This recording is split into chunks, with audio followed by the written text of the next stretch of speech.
Gaaffii lammaffaan keenya gaaffii akkamitti seetanii isa kanarraa illee sirriitti haasa'uu barbaada. Gaa'ilaaf durbummaan dirqama. Barbaachisaadha.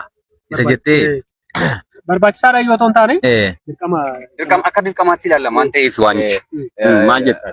Akka dirqamaatti akkuma hawaasa keessaa si ol guddachaa dhufne wantoonni nuti beeknu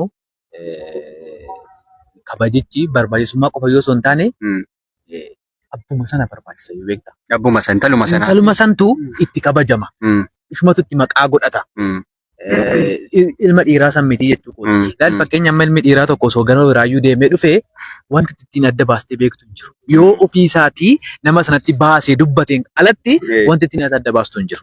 Kanaafi kabaja ishumaaf waan ta'eef hawaasa keessas waan akkasii sana waan jiruufi namni suni konfidensiin itti dhaga'amullee nama sanadhaafi. Beektaa? Ishiidhaaf dhimma kabajaati.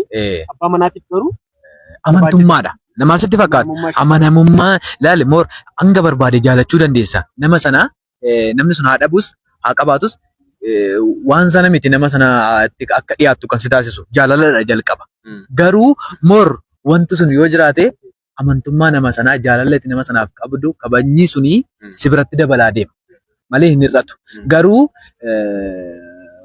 yoo san hin jiraanne jaalalli sun osuma jiraate nama san dhabuu waan hin qabneef wajjin jiraachuu dandeessa. Garuu nama sanatti gammachuu hin dhaga'amu. Tarii namni Ilma dhiiraa sanatti. hiriyaa biraa qabaattee sana dura jechuudha. Nama wajjin yeroo sana keessatti waan kana raawwattee dhugummaan kun deebitee nama biraa wajjin immoo hariiroo uummattee nama sana wajjin gaa'ela dhaabbatti. So kanaafuyyuu nama kanaan waliin jaallattu yookiin immoo namni ishii fuudhe kun jaalala ishiidhaaf hin qabaatu ishiin durgummaa sana hin dandeenyu. Maaliif sitti fakkaate? Kan jalqaba kan murteessu isa kana rileeshinii isaan gaafa walitti dhufan isaan gidduu jiru sun gaafa jarru sun lamaa wal baran rileeshinii akka qabdu osoo hin beekin waan kanatti hin galan jechuudha. Namni jalqaba gaafa wal baru wal baraa haa jaalatu iyyuu malee haa dhiyaatu iyyuu malee san boodarra eenyummaa baakgiraawundii isaanii wal gaafatu wajjin haasa'uu jechuudha.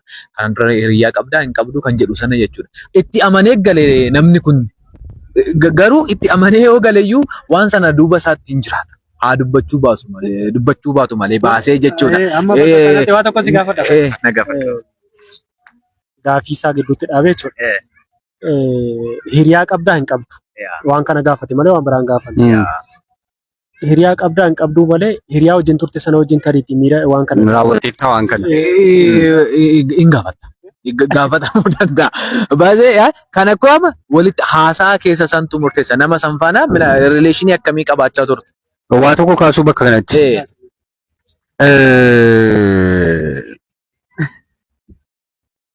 Shamarri durbummaa qabaatuun dirqama ta'e. Dirqama jettan. Dhiirri dhiirummaa qabaatuun maaf dirqama ta'uu dhabe? Maaliin beekama dhiirri? Kun isa kana moo deebisiif hin deebisa? Itti deemuuf waan inchatti jechuudha. Inni akka barbaade ta'ee shamara barbaade waliin ciisee akka barbaade dhimma isaa baateet garuu eenyuun barbaada shamara silaatii dhiira waliin wal qunnamtii raawwanne shamara durba taate sana barbaada. Maal isin miira hin qabdu? Nama sana wajjin tariiti nuti dhiironni akkam isinitti fakkaate gaafa onnee arganne gaafa fuula arganne jechuudha jalqaba naaseeqne taanaanii maalidha kaayyoon duuba sana jiru hanga ta'e jaalalaan wajjin turta isa booda hin raawwatta waan san dhiirumaa balleesse bar. Ani immoo siin qaba. Si qabee dhiiraa balleessee osoo hin ta'in waan tokko sitti himama. Dhiirri tokko dhiirummaa dhiisi. Rileeshinii sana dhiisi. Nama tokkotti gaafa dhiyaattu hanga namni sun ofitti si butee itti siiqaa deemta. Malee namni sun waa wayii bootaa wayii bilooka kan si godhu yoo jiraate itti siiqaan deemta. Lammaffaa tokkoffaa sitti himu jalqabuma nama wayiin gaafa rileeshinii eegaltu ilmi dhiiraa bakka barbaade yoo dhaqe irraan baramu mitiire dhaquuf dhiisuu isaa kan beektu yoo ofii keetii dubbatte qofaadha. Dubartiin garuu santuu beekama. Eenyu balleessan asitti dubartiidha. Sittani mala gahe. Kottu ka. Maalidha sitti fakkaate? Arrabni dhiiraa lama. Dhaqaa gala waraanuu danda'a. Arrabni dhiiraa akkamiin naa jira. Gaafa dhaqu san onnee isii sana argachuudhaaf waan isirraa barbaadu sana argachuudhaaf miira isii sana koontirool gochuudhaaf jechoota jaalalaatiin waraana. Si fuudhaan amala dhiirota baay'eeti, jecha dhiirota baay'eeti. Si waliin tura si malee nyaanni gannaan taru si malee dhugaatiin hin jiru si malee hirriba dhabeen jecha dhiironni yeroo baay'ee dhimma itti bahan hanga waan amma jedhamu kun baduutti jechuudha.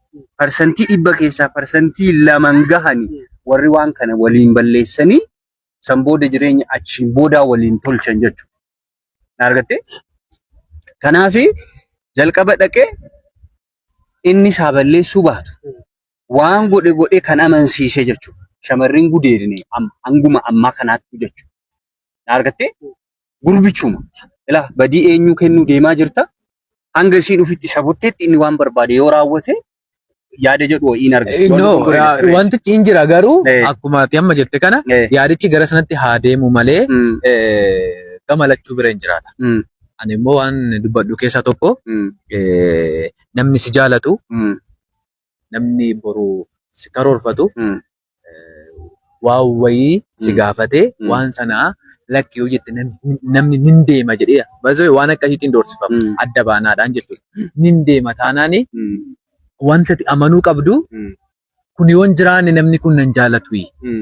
Nin deema jennaan haa deemu. Yaa bakka maaliif namni tokko hiriyyummaa dhiiraa keessatti kana naa godhe yoo kana goone hiriyyummaan keenya haa cabu yoo sin jedhe waan sana yoo goote hiriyyummaadha. Waan sana yoo hin goone immoo hiriyyummaan hin cika taanaan inni ifama. Taaddee waatu jira bakka kanatti jechuudha. Ifama. Yaashuu fi gammeen jechuudha. Parsantii 90 wayi dhiiratu waan kanatti si wajji. Waan ati barbaaddu sana si guutaadhaan shamarri nu bira jirti. Ragaa yaa baatu. Asiis achiis dhagaa waan jirtuuf jechuudha. Roogatti. Wajjin jiraatamee xumurri maalidha? Gaa'ila waliin godhachuudhaan hamma kanaatti hin deema. Hanga xumuraatti waliin hin deema. Ittiin jedha. Haga waan barbaadu argatu. Jechamni shamarranii jira. Yeroo baay'ee jechi isaan dhimma itti ba'an. Isin warri dhiirotaa hanga waan barbaaddan san shamarrarraa argattaniiti. Haa qabaatu baattu. Ispeeshaalii gaafa isiin qabaatte sheek iskiyaara dura si chokkolaal. Kuni dhugaama lafa jiru. Dhugaa qabatama. Inni eegu gaa'ila sadi. Balleesseet bakka biraa deemuu barbaada immoo. Eega isiin waan san taasiftee fi booda jechuudha. Balleessee kan wajjin turu hin jiru immoo. Jira jedheen jiraan garuu parsantii xiqqaadha. Baay'eema jechuudha. Kan wal fuudhan. Jaalala waliin eegalanii ijoollummaarraa waliin guddatanii wal fuudhanii kamantii jedhan jiru. Argattee? Garuu immoo maaltu baay'ate sitti fakkaate? Akka godhee intala sana amansiisee dhiiga kana dhangalaasee deema malee duubatti hin deebi'u dhiirri waan akkasiitu baay'ata. Dhiibbaa eenyutiin kun kan taasifamu harki caalu dhiibbaa dhiiraatiin jechuudha. Isa namni gaafatu hin jiru. Dhiira waa tokkoon sitti himu. Gadi baheet inni dhiiraa obbolaadha. Jarri kun lamaan. Inni gadi baheet akka barbaade haasa'eet akka barbaade godheet bakka barbaade ooleet waan barbaade balleessee dhufa. Isheen garuu gaafii qormaataa wayii ta'uu danda'a. Mucaama ollaa wayii wajjin akka tasaa dhaabattee haasofti taanaani waa tokkoon si himu. Isa otoo shamara ollaa wayii wajjin gaafa waan kana raawwatu argani. Ilaa gurbichi maal raawwachuu jira? Waanuma silaama jechaa jiru kana intala wayii wajjin raawwataa jira. Intalattiin immoo mucaa ollaa wayii wajjin dhaabattee haasaa jirti. Wal qixa laalamu ishuu. Kan eenyutu booldi ta'a? Kan dubartii santu booldi. Intalattii sanaadha jechuudha. Sadarkaa kanatti mirgi maaliif dhiiraa kenname? Afachu iddoo sanatti waan dubbachuu barbaada. Yeroo baay'ee dhiibbaa dhiiraatiin wantichi kan raawwatamu jennee hundi keenya irratti dubbanne miti. So dhiirri tokko shamarrarraa waan kana balleessee yookiin immoo iyyuu waan kanarraa durbummaa ishii kana balleessee ishii dhiisee dubara bira yoo deeme maal fayyadama dhiirri kun? Dubartuma durbummaa hin qabne wajjin waan kana yoo raawwate maaltu rakkoo? Kanaaf hin siin jedheem. This a point by the way. Ilaa wantiin an dubbachuudhaa barbaade inni dhiiraa akka barbaade godhee bakka barbaade deemee lafa isatti tole deemee waan barbaade godhee jireenya shamarran hedduu wanti kun kabaja jenne kabaja. Argattee dhiirris kabaja isaa eeggachuun dirqamadha. haasafaramuus baatu. Yaa ani kanas ilaale iddoo sanatti jechuudha. Wanti siin jechuu barbaade iyyuu isa kanadha beekta. Akkamitti kabaja kee eeggatta sitti fakkaate. Osoo wanti kun jiraate, wanti jalqaba jedhe sun jiraate, ignore ofirraa namni gootu sun osoo jiraate in eeggata.